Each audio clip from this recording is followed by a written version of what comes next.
जय हिंद दोस्तों। YouTube online learning platform शिखर academy में मैं आलोक एक बार फिर से आप सभी का स्वागत करता हूं। अगर आप चैनल पर नए हैं तो प्लीज़ पहले चैनल को सब्सक्राइब कीजिए। और आज हमारी हिस्ट्री की क्लास होनी है, जिसमें हमने पिछली क्लास में हर्यक वंश तक पढ़ लिया था। ठीक है, तो हर्यक वंश क्या था? प्राचीन भारत का सबसे पहला राजवंश था जिसने मगध पर शासन किया था। ठीक, तो हर्यक वंश में सबसे पहले राजा कौन से थे? तो बिम्बसार थे। ठीक, तो बिम्बसार जो थे उन्होंने मगध में हर्यक वंश की स्थापना की।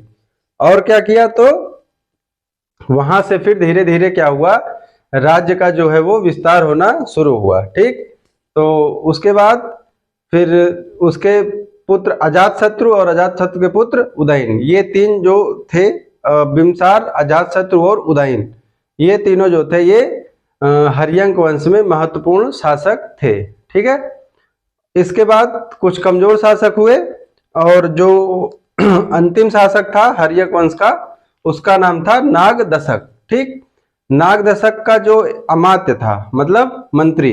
ठीक है, तो नागदशक का मंत्री था जिसका नाम था कालाशोक। ठीक है, नहीं, उसका नाम था शिशुनाग, सॉरी। तो शिशुनाग ने क्या किया कि धोखे से जो है वो नागदशक की हत्या कर दी। ठीक, और हत्या करके किसकी नींव रखी? शिशुनाग वंश की।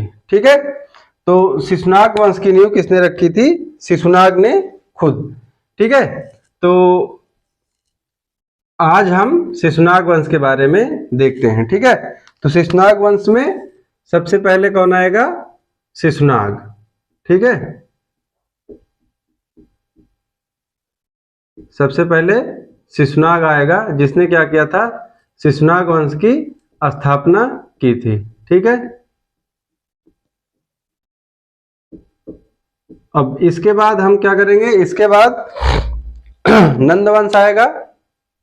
फिर नंद वंश से राज्यों को ब्रेक करके बौद्ध धर्म और जैन धर्म के बारे में और जो छोटे मोटे जो धार्मिक आंदोलन हुए उनके बारे में पढ़ेंगे। उसके बाद फिर जो आपका इंपॉर्टेंट शुरू होता है मौर्य वंश। ठीक, तो वहां से हम मौर्य वंश पढ़ना स्टार्ट करेंगे। ठीक है, तो शिशुनाग वंश जो था वो 312 ईसा पूर्व, 412 ईसा पूर्व में, ठीक है, इसकी स्थापना हुई। ठीक, और ये कहां तक चला? तो ये 394 ईसा पूर्व तक चला। ठीक, ठीक है, 394, सॉरी 344 ईसा पूर्व तक ये चलता है। ठीक, तो इसके सबसे पहले जो शासक थे उसका नाम क्या था? शिशुनाग। शिशुनाग ने क्या किया था? जो हर्यक वंश का अंतिम शासक था। ठीक है, हर्यक वंश का अंतिम शासक कौन था? अंतिम शासक था नागदशक। ठीक है, नागदशक। ठीक है, नागदशक का अमात्य कौन था? तो नागदशक का ये अमात्य था। ठीक है, कौन? शिशुनाग। तो अमात्य कहिए या फिर ये मंत्री या फिर सेनापति जो भी थे। तो इस नागदशक ने क्या किया? शिशुनाग की हत्या कर दी धोखे से। ठीक है, उसके बाद शिशुनाग ने जब नागदशक की हत्या कर दी तो हत्या करके फिर किस वंश की नींव डाली? तो उस वंश की नींव डाली शिशुनाग वंश की। ठीक है, अब शिशुनाग ने जो शासन किया था वो 394 ईसा पूर्व तक किया था। ठीक है, मतलब 412 ईसा पूर्व से 394 ईसा पूर्व तक इसने शासन किया था। ठीक है, अब इसने अपने शासन में क्या किया? तो जो 16 महाजनपद में अवंती और वत्स, ठीक है, दो महाजनपद थे। ठीक, तो शिशुनाग ने क्या किया? पहला अवंती, ठीक है, और दूसरा महाजनपद कौन था?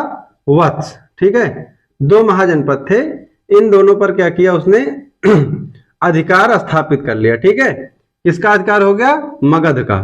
ठीक, क्योंकि ये जो भी राजा है, ठीक, ये कहाँ पे शासन कर रहे हैं? तो मगध में शासन कर रहे हैं। ठीक, तो मगध पर अधिकार, मगध का अधिकार किस पर हो गया? अवंती और वत्स पर। ठीक, उसके बाद क्या करता है इसने? इसके पहले राजधानी क्या थी? जब अजातशत्रु था तब उसने राजधानी बनाई थी पाटलिपुत्र को। ठीक, तो अगर क्वेश्चन आता है कि पाटलिपुत्र को राजधानी किसने बनाया, तो अजातशत्रु ने बनाया था। ठीक, लेकिन वैशाली को राजधानी किसने बनाया? तो वैशाली को राजधानी बनाया था शिशुनाग ने। ठीक है, तो यहाँ पे ये चीज हमको देखने को मिलती है। ठीक, अब इसके बारे में इतनी जो चीजें थी ये इंपॉर्टेंट थी। ठीक है, अब इसके बाद नंबर आता है इसके पुत्र का। ठीक है, ठीक, इसका नाम क्या था? कालाशोक। ठीक है, इसका नाम था कालाशोक। ठीक, अब इसका जो शासन था वो 394 ईसा पूर्व से, ठीक, 394 ईसा पूर्व से ये था 366 ईसा पूर्व तक इसने इस समय खंड में जो है वो मगध पर शासन किया था। ठीक है, तो अब इसको एक दूसरा नाम था इसका, इसको काकवर्ण के नाम से जानते थे। ठीक है, काकवर्ण के नाम से क्यों जानते थे? क्योंकि ये सांवला था। ठीक है, सांवला होने के कारण इसको काकवर्ण के नाम से जानते थे। ठीक, इसके समय में सबसे महत्वपूर्ण घटना जो हुई वो हुई द्वितीय बौद्ध संगीत की। ठीक है, द्वितीय बौद्ध संगीति। ठीक है, ये कब हुआ था? तो ये 383 ईसा पूर्व में हुई थी। ठीक है, जगह कौन सी थी? तो जगह क्या थी? वैशाली। ठीक है, वैशाली में द्वितीय बौद्ध संगीति 383 ईसा पूर्व में हुई थी। ठीक है, तो क्वेश्चन अगर आता है कि द्वितीय बौद्ध संगीति कहाँ हुई थी, तो द्वितीय बौद्ध संगीति हुई थी वैशाली में 383 ईसा पूर्व में, और शासक था कालाशोक। ठीक, अगर आपसे पूछा जाता है कि पहली बौद्ध संगीति कहाँ हुई थी, तो पहली बौद्ध संगीति कहाँ हुई थी? अजात शत्रु था राजा। ठीक है, शासक कौन था? अजात शत्रु। ठीक, सन क्या था? 483 ईसा पूर्व। ठीक, और स्थान क्या था? राजगृह, या फिर इसी को क्या बोलते हैं? राजगीर। ठीक, ये क्या है? ये है प्रथम बौद्ध संगीति। ठीक, क्या था ये? प्रथम बौद्ध। तो यहां से आपका जो है वो क्वेश्चन आता है कि पहली दूसरी कुल कितनी हुई थी? 4 बौद्ध संगीतियां हुई थी। ठीक है, तो इसको हम धीरे धीरे करते रहेंगे, बौद्ध धर्म में चारों एक साथ आ जाएंगी। तो प्रथम बौद्ध संगीति कहाँ हुई थी? तो प्रथम बौद्ध संगीति हुई थी राजगृह या फिर राजगीर में 483 ईसा पूर्व में। शासक कौन था? शासक था यहाँ पे अजात शत्रु। ठीक, अब यहाँ पे जो था, जब ये बौद्ध संगीति हुई, तो संगीति का मतलब होता है सम्मेलन। ठीक है, सम्मेलन में क्या होता था कि बौद्ध धर्म के बहुत से जो जानकार थे, या फिर जैसे उसके जो अनुयायी थे बड़े बड़े, वो क्या करता था? वो इकट्ठा होते थे वहां पे, अपनी अपनी राय देते थे, मत रखते थे। ठीक है, ग्रंथों की रचना होती थी। ठीक, जैसे अभी क्या होता है, हम देखते हैं कि 6-6 महीने पे क्या लगता है? प्रयाग में कुंभ लगता है। ठीक है, और नासिक में लगता है, उज्जैन में लगता है, तो जगहों जगहों पे क्या होता है? तो उसमें क्या होता है? कुंभ में क्या होता है? हिंदू धर्म के जहां पे भी कुंभ लगता है, अगर आप में से लोग जाते होंगे तो देखते होंगे, जहां कुंभ लगता है वहां पे क्या होता है कि बहुत सारे जो साधु संत हैं, ठीक है, वो आते हैं। ठीक, वहां पे रहते हैं, कथा वाचन होता है, बाकी जो धार्मिक चीजें होती हैं तो हिंदू धर्म से जुड़ी हुई वो सब चीजें होती हैं। तो इसी तरह जब बौद्ध संगीति होती थी तो बौद्ध धर्म के जो लोग हैं वो वहां पे आते थे। ठीक है, और आने के बाद क्या होता था वहां पे? उनके जो, जैसे अभी धार्मिक सम्मेलन होता है, वैसे उनका भी क्या होता था? धार्मिक सम्मेलन होता था। तो वहां पे उनसे जुड़ी हुई जो बातें थी वो सब बातें की जाती थी। ठीक, तो यहाँ पे क्या हुआ? जब द्वितीय बौद्ध संगीति हुई तो बौद्ध धर्म जो है वो 2 भाग में विभाजित हो गया। ठीक है, 2 भाग में विभाजित हुआ। पहला इसमें जो अनुयायी थे वो स्थाविर में और महासांघिक, इसमें ये क्या हो गए? विभाजित हो गए। ठीक है, महासांघिक और स्थाविर। ठीक है, तो अगर क्वेश्चन पूछा जाता है कि बौद्ध धर्म में स्थाविर और महासांघिक कब विभक्त हुए, तो वो द्वितीय बौद्ध संगीत में जो है वो विभक्त हुए। ओके, यहां तक चीजें हो गई। ठीक, अब ये शिशुनाग वंश में यही 2 शासक थे जो सबसे इंपॉर्टेंट थे। ठीक, अब इसके बाद इसके अंतिम शासक थे, तो उसका जो अमात्य था उसका नाम था महापद्म नंद। ठीक, मंत्री का नाम क्या था? महापद्म नंद। ठीक, महापद्म नंद ने क्या किया? हत्या कर दी और उसके बाद नंद वंश की नींव रखी। ठीक है, और नंद वंश जो था वो अपना विशाल जो था वो क्षेत्र को ऑक्यूपाई किया था। ठीक, तो नंद वंश कब से कब तक? तो अब क्या था, आपके चंद्रगुप्त मौर्य की भी एंट्री होने चल रही है, लेकिन उसके पहले क्या देखेंगे? बौद्ध धर्म और जैन धर्म। ठीक है, तो ये 344 ईसा पूर्व से आपका 323 ईसा पूर्व तक जो है वो चलेगा। ठीक, अब यहाँ पे क्या है, अब बड़ी बड़ी उपाधियां जो है वो रखनी शुरू हो जाएंगी। ठीक, तो 344 से 323 ईसा पूर्व तक। ठीक, तो इसके जो स्थापना करने वाले थे उनका नाम था महापद्म नंद। ठीक, महापद्म नंद इनका क्या था? नाम था। ठीक है, अब महापद्म नंद ने क्या किया? इन्होंने पहले तो उपाधि धारण की। ठीक, तो ये क्या थे? ब्राह्मण थे। ठीक है, तो सर्व छत्रांतक इनका उपाधि था। ठीक है, क्योंकि इन्होंने क्षत्रियों की हत्या की थी। ठीक है, या फिर एक राट। ठीक, और क्या था? एक छत्र। ठीक, तो ये सारी जो उपाधियां थी इसने धारण की थी। ठीक है, और एक उपाधि थी भार्गव। ठीक, भार्गव की उपाधि किसने धारण की थी? महापद्म नंद ने। ठीक है, अब महापद्म नंद जो थे वो इसमें एक प्रतापी शासक हुए। सॉरी, तो प्रतापी शासक थे। इन्होंने क्या किया? बहुत सारे जो क्षेत्र थे उन पर अधिकार कर लिया। अब इनके जो पुत्र थे उनके पुत्र का नाम था घनानंद। ठीक है, घनानंद। ठीक, अब यहां से जो है वो कहानी जो है वो बदलना शुरू होती है। ठीक, अब क्या होता कि ये जो था, ये जो सिकंदर था, ठीक, सिकंदर जो विश्व विजेता बनने का सपना देखा था और भारत आके उसका सपना टूटा था। ठीक, तो सिकंदर के समकालीन था ये। ठीक है, सिकंदर के समकालीन ये था। ठीक, उसके बाद क्या था?